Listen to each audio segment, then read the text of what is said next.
this movie is a character study against a huge epic background. The preparation for something like this is just unbelievable. The period training with the rifles. Light them up! The cannon, the artillery stuff. Fire! Hundreds and hundreds and hundreds of people a day. 51 acres of sets in one place. Massive crane shots. Gosh, we did it all. There's just not a small shot in the movie. They're all big. That's the stuff of American epic filmmaking.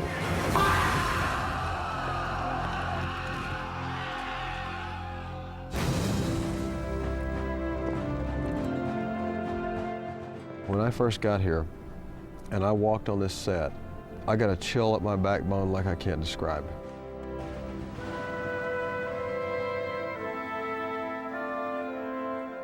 And action! And you come onto the set and you go, this is an amazing little city we have here. Here they come! Here they come! This is the cannon! It's the largest set ever built in North America. It's 50-something acres, and not only did they build the Alamo, but they built the entire town of San Antonio as it was back in 1836. And it's breathtaking. The set is so real and so apparent, and you know, those really are my quarters where we shoot. It's all very real and very grand in one sense and very intimate in another. The men need a word from you. I don't know what to tell them. Dealing with such a treasured and revered icon, we really felt a responsibility to make this as perfect as we possibly could. That's St. Margaret. And she goes up in one of the upper niches. And in here is St. Francis.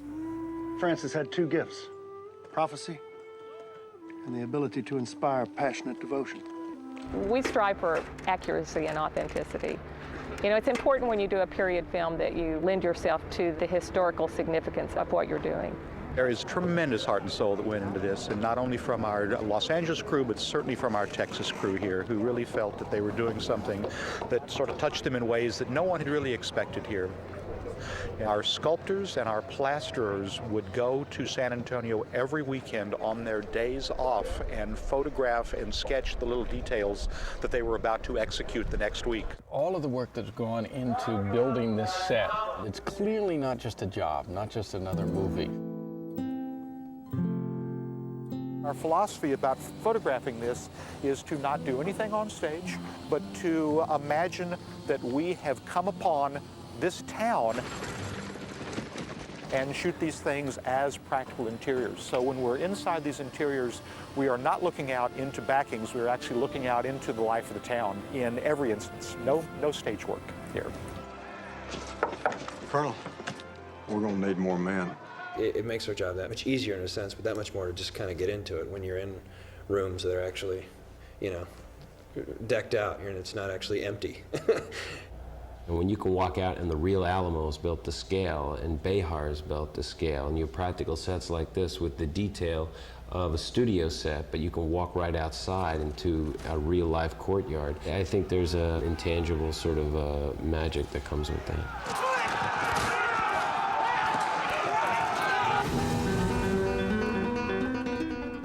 But from one department to the next, you could imagine the enormity of the task that each department had before them for this movie. Here we are at the Alamo costume shop. This is where we've been fitting all of our extras and our principals. A lot of it's been depleted because we fit about 1,200 people so far.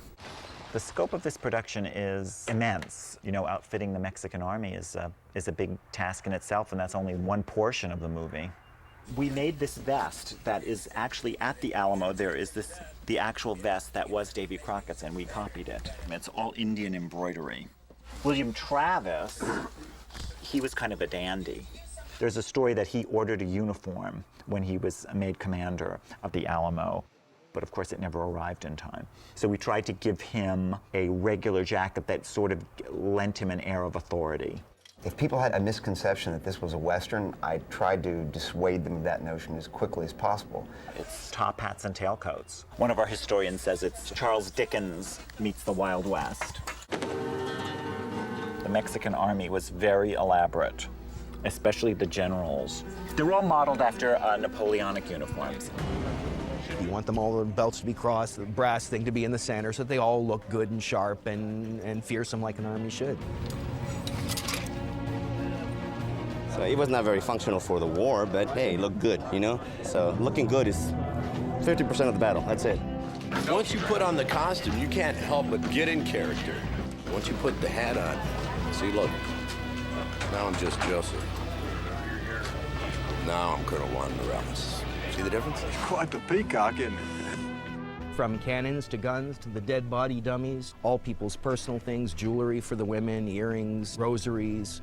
I am responsible for all the items that are there for the characters and for them to feel more part of it. I want that outside group to hold still and march in place when you're coming around on these wheels.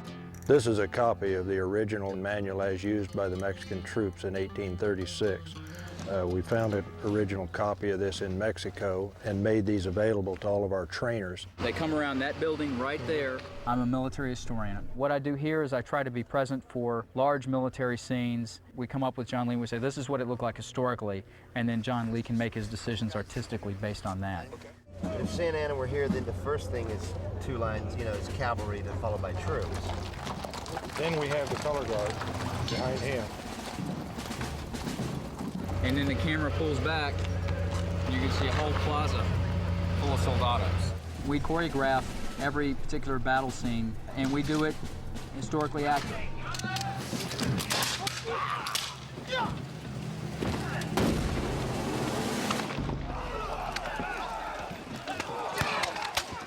The first group is New Orleans Grays. These guys are professional military men. The next group, they are militiamen. Although these are mainly our background characters, they're still actors. At the ready! And they have got to sell the attitude of the men in the Alamo. I want you mean. I want you scared. You know you're gonna die. How do you feel about that? Well before anyone getting a real gun placed in his hand, he spends 2 to 3 days of comprehensive training, learning to march correctly, utilize the gun correctly, and then fire it.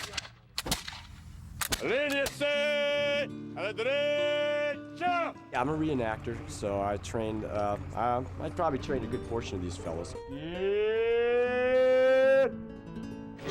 We help get them from point A to point B, and we help show them what to do as far as the soldado drill of the 1830s. Alambro, los armas! The Mexican army was all about the show and the pomp and circumstance, and this was very much the way wars were fought and armies fought back then. We had weapons training, artillery training, stunt training, learned to march and shoot and fight. There was 300 or so people that have tried out for the various positions, and they took just about 100 of us. The first time we saw the Mexicans charging up against the north wall, I mean, you actually get a little tingle on the back of your neck. It's so realistic. Action! We are portraying the lives of men who died here. What more respect can you give to this experience than to say, I honor this man? All the gentlemen that are riding horseback have been brought in because they're experienced as horsemen. Some of the guys are in the rodeo. Also taking the best cowboys and vaqueros from South Texas off the cattle ranches. We have over 100 head of horses here, from our cast horses to our driving horses. I got Red Wolverton, probably one of the greatest wagon masters that's ever worked in the picture business. He brought about 40 head of driving horses from Tucson. I have 3 or 4 world's champion cowboys that are working on the show for me that are just outstanding horsemen. And Thomas Saunders from the Double B Ranch, which has brought some of the nicest ranch horses in the state of Texas. This horse here is an own daughter of Dash for Cash. His mama's won about 600,000 on the track. We put a baby on this horse, and that's the kind of horses you want for these actors.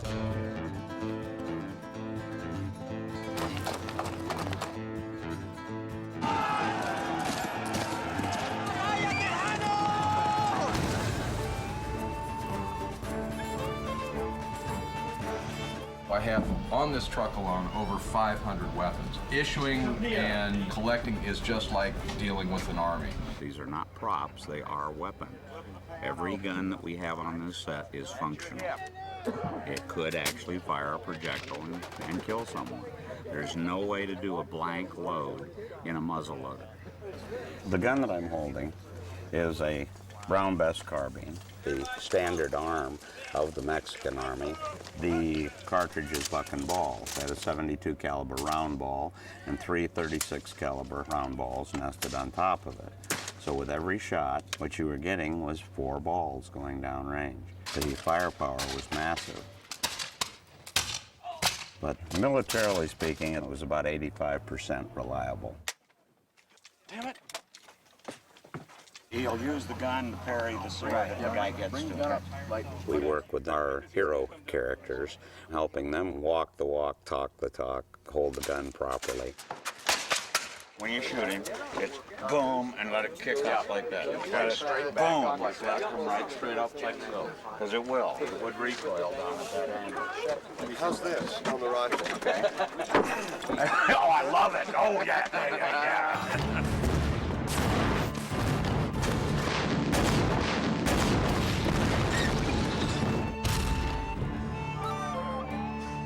This is a 18-pound cannon that's by the weight of the ball that was actually fired out of it. We're about to blow this Akali. The cannon, 18-pound cannon over there, is going to fire. And we're going to hit the front of this with grape shot and suck it all in with these rams back here. And it'll all collapse in on itself. Should be a nice little show. The one switch is going to set the entire thing in motion. Make it go boom. Kaboom.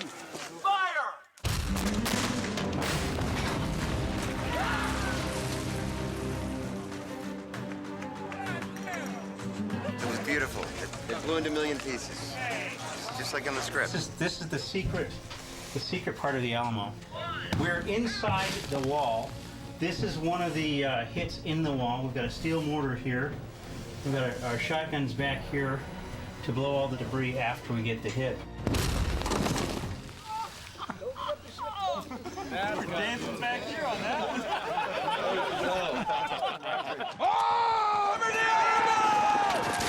one. We were coming across this field here with about 500 extras, and cannons are going off, and I'm leading the charge on a horse, and muskets are firing, and it really had an air of reality to it. It was exciting.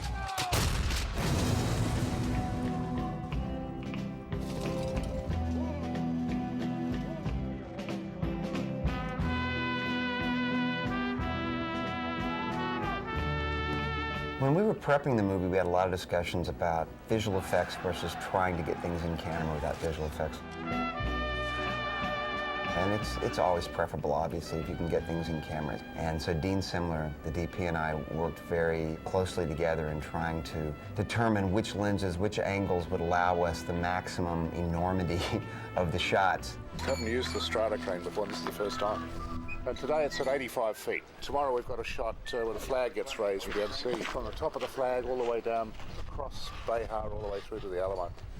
Thank my lucky stars that I met Dean Simler, and he's just amazing. He's got a spirit about him that when you describe the way you want to do a shot, it sounds impossible. He goes, sounds like fun. I've never seen clouds like it. They're like they're airbrushed up there. Look at them. He's seen it all, done it all, and just jumps right in. See what it looks like, mate. I think it's right. What a lovely gentleman and a great partner to work with. Come here left a tiny bit. There we are. That's a full frame. That's terrific. And we did it all. Steadicam, handheld. We would lay 210 feet of dolly track. We'd shoot 9 cameras. We've got the famous Marco Kane doing the main camera here, which will be a swirling wide angle of the horse coming right past the lens. Jerry is on a camera over here doing a counter track, makes it look very fast. One of the toys that Dean and I wanted to make use of because we were trying to get so much in camera without visual effects was a spider cam. It's basically a moving platform that moves with motion control accuracy. Essentially gives you the ability to do, like a 500-yard or longer, if you wanted, helicopter shot, or a 500-yard dolly shot. And by the way, you can, go 40 miles an hour. It's a cable-controlled camera. We have 1,400 feet of cable we run a camera on. A capstan up there runs the skate line back and forth, runs the package back and forth, and then we've got 2 elevators here who lift it up and down, and a dazzling array of lines that confuse and perplex. So now we've got a motion control computer here that's controlling the winches, so we're able to actually program the move through space, so it's actually following a flight path. Once we set a path for the camera, which is on a computer system, I just basically control where the camera points. And the first shot we did was the cannonball fire, the first cannonball on the Alamo. It's a point of view of a cannonball. You start where the cannon is, cannon fires, and the camera travels all the way across the landscape, all the way across the fields, over the horses, over the men, over the walls, comes in, lands into the fort. As the cannonball comes in, they're all going to run and flee. Another one of the shots we wanted to come up with was above Dennis at San Jacinto once everyone breaks. A lot of these guys have to break before you break. Right. To start 200 feet above him, come down, and be beside him as he goes full blast on Sarah's and the White Horse. This is one of the tougher ones. We come in probably at about 20 miles an hour. Have to come in. There's a horse in a dead stop position, be able to wrap around this horse, start the horse, and stay with him. I can't change the speed of the camera. The horse has to ride with me. You never want to have it be one of those things where you go, cool shot. You never want it to take you out of the movie. Action! At the same time, there are a few times in there where I think it was probably important to kind of lift this above the firmament.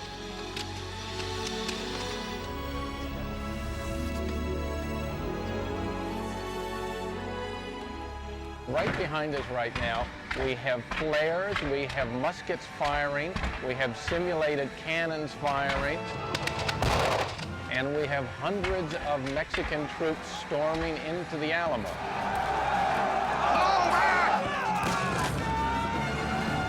And you can see I'm very calm about it. We do this all the time.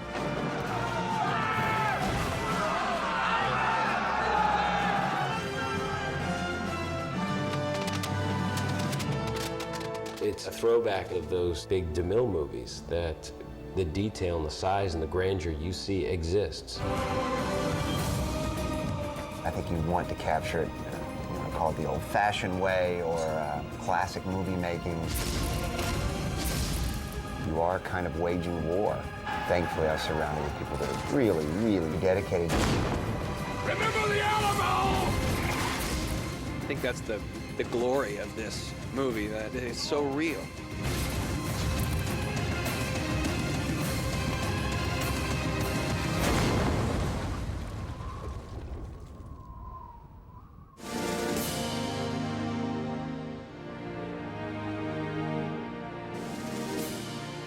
You didn't have people coming to Texas who weren't flawed people back then. They came here because they got kicked out of someplace else, really, or they'd failed at something somewhere along the line.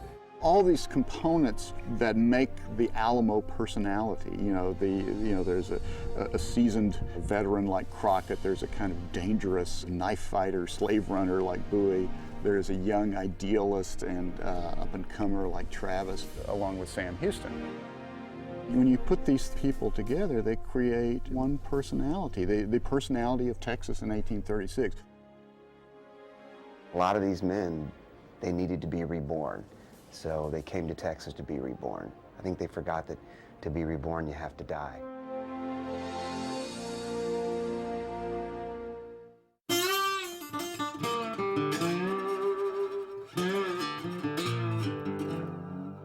Travis was a cavalryman. He wanted to be out there and be fighting and be active, and he got sent here to Behar to guard this old mission that he just thought, I'm never going to see any action here. This is not why I signed up to be in the military. Leaving, a pregnant wife and a lot of debt in Alabama and coming to Texas. He was a lawyer. He ran his own paper when he was 19. He was very active in the military. Fire the cannon. He's always been portrayed as a bit of a prig, a little bit of the dandy. You mark the coat as single-breasted with a 4-inch stand collar. And the epaulettes of gold bullion? Should be quite a sight. He's a guy who is trying very hard to be noticed. Two-bit dandy. And I don't think those are necessarily likable qualities. And he's always thought a leader was putting on fancy clothes, and that's not how you're a good father. That's not how you're a good leader. And so for him, it becomes a very complex story and a very sad story that he finally figures out who he is on his last days. I like the idea that in the course of 2 weeks, a guy who was relatively unknown finds his way alongside Crockett and Bowie. And I thought that I wanted to somehow parallel history in the casting of it. And so when I met Patrick, and I thought it was just a great opportunity to have someone that is relatively unknown make a huge splash and earn his way into the Holy Trinity of the Alamo. If you wish to stay here with me in the Alamo, we will sell our lives dearly.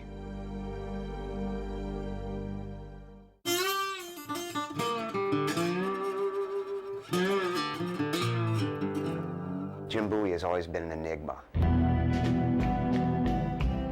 He's got a big knife, and he's in bed, and he fights off the soldados at the end. His fame had more to do with infamy, but he was a man of his time, an adventurer, a treasure hunter, a capitalist. I think he had a great degree of charm and personality, and also I think he had a great degree of skullduggery. He had business dealings in Louisiana, where he was from, and in Arkansas, land forging and all the slave trading. To the extent where he'd actually been investigated by the United States Congress. When you hear the name Jim Bowie, you cannot help but think of the Bowie knife. In the public imagination, Bowie is fighting constantly. He's in dozens of brawls, all that have something to do with this knife. In point of historical fact, we only know of Bowie being in one duel, and that was the sandbar fight. Norris Wright, an old enemy of Bowie, and Bowie started mixing it up. Norris draws a sword cane, comes up and sticks it into Bowie's breastbone, but he's flat on his back, and he reaches up and grabs right by the scruff of the shirt and draws him down on his butcher knife. At that point, you know, Bowie becomes associated as a knife man. I'm not asking anybody to think he's nice, I just want him to be fascinated by him. And I think that Jason's the exact kind of guy that can fascinate you and make you lean just a little closer to watch. I'd been told by people that, gosh, he doesn't do big Hollywood movies. He does a movie every 3 or 4 years. But I said, you know, I want to send Jason the script anyway, and then he can say no. And Jason read the script. It wasn't like, gee, this is great. That's not Jason's way. So he didn't say yes. And then eventually he said, well, if this is what you want to do, I'm really fascinated by this guy, and I'll come on board. So I was, you know, very, very happy when Jason said that he wanted to play Jim Bowie. It was 3 shots. Sword came through my lung and went through my hand. And then I cut his heart out.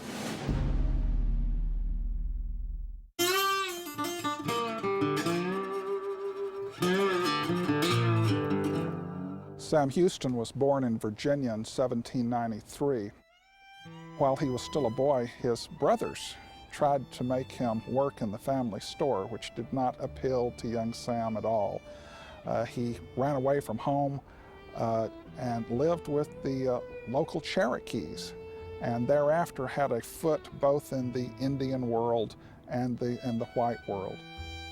He maintains a lifelong relationship with the Cherokees, and he draws the notice of Andrew Jackson. And through Andrew Jackson, it's very easy for him to enter politics. He was a great man. He had a really huge life, but at the same time, he had personal troubles that plagued him all his life. He was bipolar, #1. And I think the way he medicated himself is that he was an alcoholic and drank heavily at times in his life. Smooth. He came to Texas looking to be king, emperor, president, something. He was that kind of guy. And when the Texas Revolution begins is named commander of the regular forces. Problem being, there weren't any regular forces. He was made to understand that if he wanted to command a regular army, he was going to have to enlist a regular army. I will command all or none. When we first started talking about Sam Houston, I said, Dennis, don't be afraid to play this man just a tad mad. I knew that Dennis was the kind of actor that would embrace all that, and he did. He just tackled it. Remember the Alamo!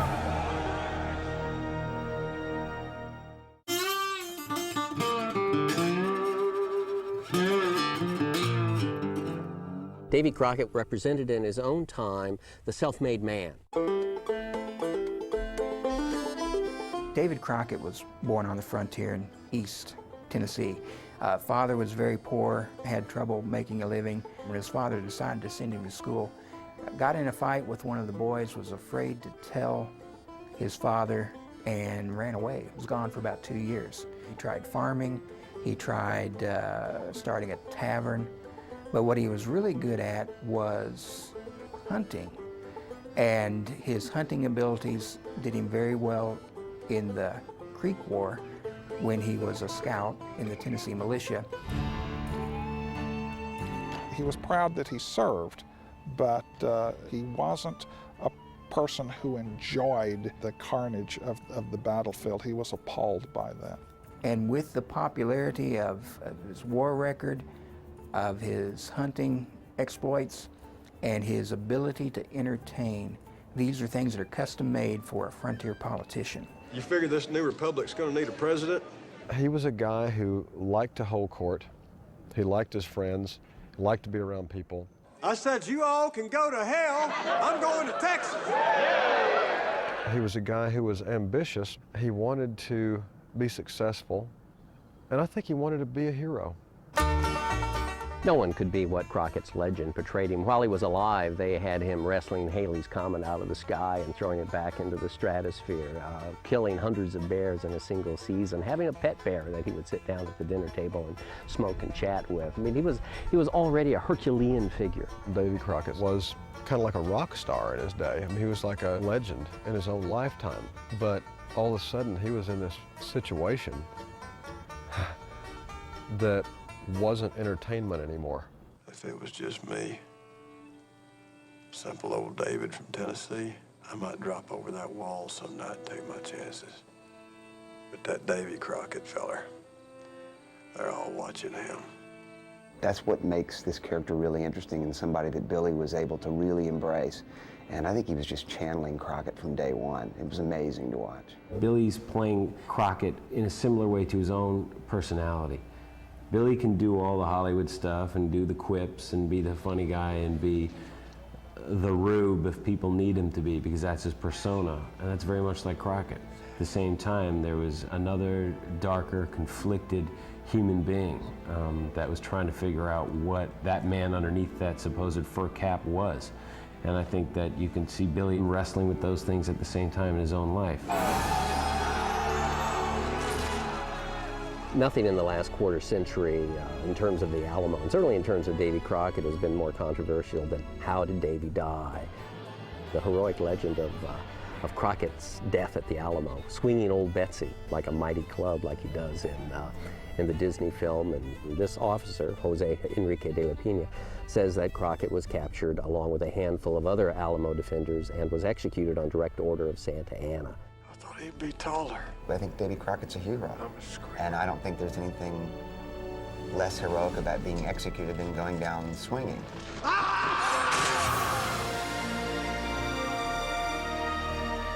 John Lee's done a great job with shaping the script in a way that presents it in an historically correct way. At the same time, as an audience, people want to see characters who are larger than life. You have all these different lives, all these different stories, these ordinary men in this extraordinary situation. That's what makes them legends.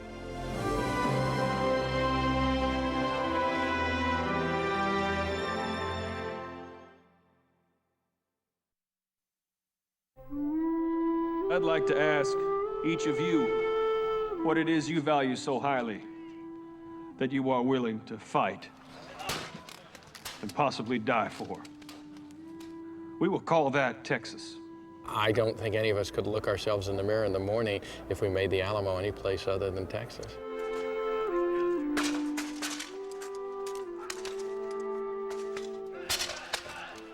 If you're going to do something as important as the Alamo, it has to have the integrity. John Lee's the guy from Texas, loves the historical value and the importance of the story, and knows how to make a movie.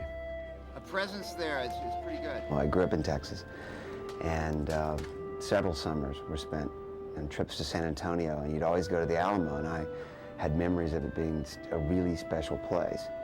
Texans have a natural affinity for the Alamo, and part of it is the fact that Texas was a republic before it was a state. This fort is the only thing that stands between Santa Anna's army and our settlements. I'll defend it with my life, sir. The Battle of the Alamo is a part of that history of developing an identity for Texas. So if you're going to be a Texan, you have to remember the Alamo.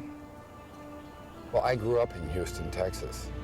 So when I was a kid, I used to play the Alamo. I used to play the Battle of San Jacinto, which is the battle that Sam Houston won Texas independence, and visited the Alamo several times when I was a kid. We got indoctrinated by Texas history in the 4th grade and then again in the 7th grade before American history. So if you grew up in Texas, you lived and breathed it. Better open it up and you've got you catch more than more. My father was a junior high Texas history teacher, so I have been immersed in this story since I can remember.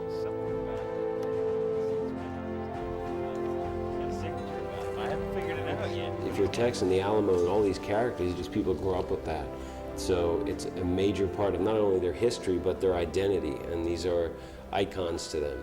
John Lee Hancock feels a real responsibility to Texas, and I think a responsibility to his parents and probably all of his history teachers to get it right. And cut!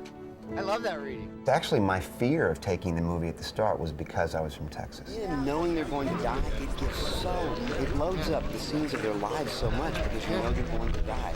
I thought, how can I be up to this? How can I do a good enough job being from Texas? Because I know how important it is. And slowly but surely, I arrived at the idea that I would rather me do it than somebody from New York. You know, if something's going to be wrong or people are going to attack it or find fault with it, I'd rather them know that it means a lot to me. Action! I was raised in the South, and we were taught about the Alamo and everything, you know, particularly people in Texas, which, you know, I lived in Texas for part of my life. You know what I told them folks? I said, you all can go to hell. I'm going to Texas.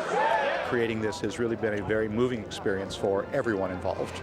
All right, then get her back to half-cocked and lost. One of the best parts of this movie is the reenactors and the extras being Texans and having such pride in this movie.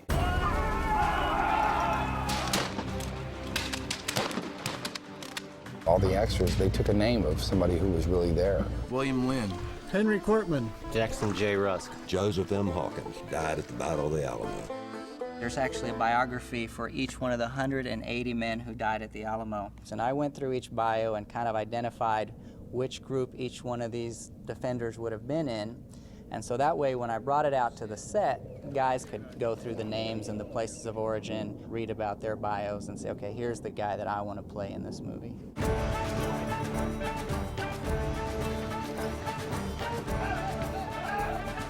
This is Texas history. A lot of these guys have had family, the generations that go back into the Alamo roots. My great-great-great-grandfather fought in the Nacogdoches Company in the Battle of San Jacinto. Signed up for the Army the day the Alamo fell. As a Texan, I grew up with Alamo defenders as my heroes. I just had to be a part of this one. There was one guy who knew the name and he went straight to it and he said, this is me, because that was my great-great-great-granddaddy. Sort of made it more personal, and I think gives the film more weight. And when they're in the background, I mean, you could see it. If anyone wishes to depart, under the white flag of surrender, you may do so now. Put together 180 people or something for Travis's speech. I mean, you've got one camera that's just going through and looking at different faces and finding reactions. Stay here. It was uncanny that there was not a false moment in any of the faces.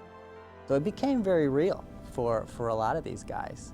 When you have people so happy and proud to be a defender or to be storming the walls because they want to be part of something. It was very important to all of us to never forget that these are real people that are being portrayed.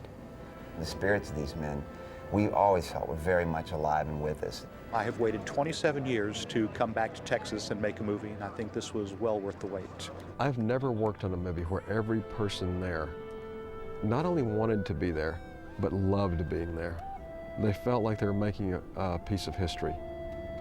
John, being a Texan, has a great deal of pride and interest in the story in an honest, passionate way. You have to get swept up in that.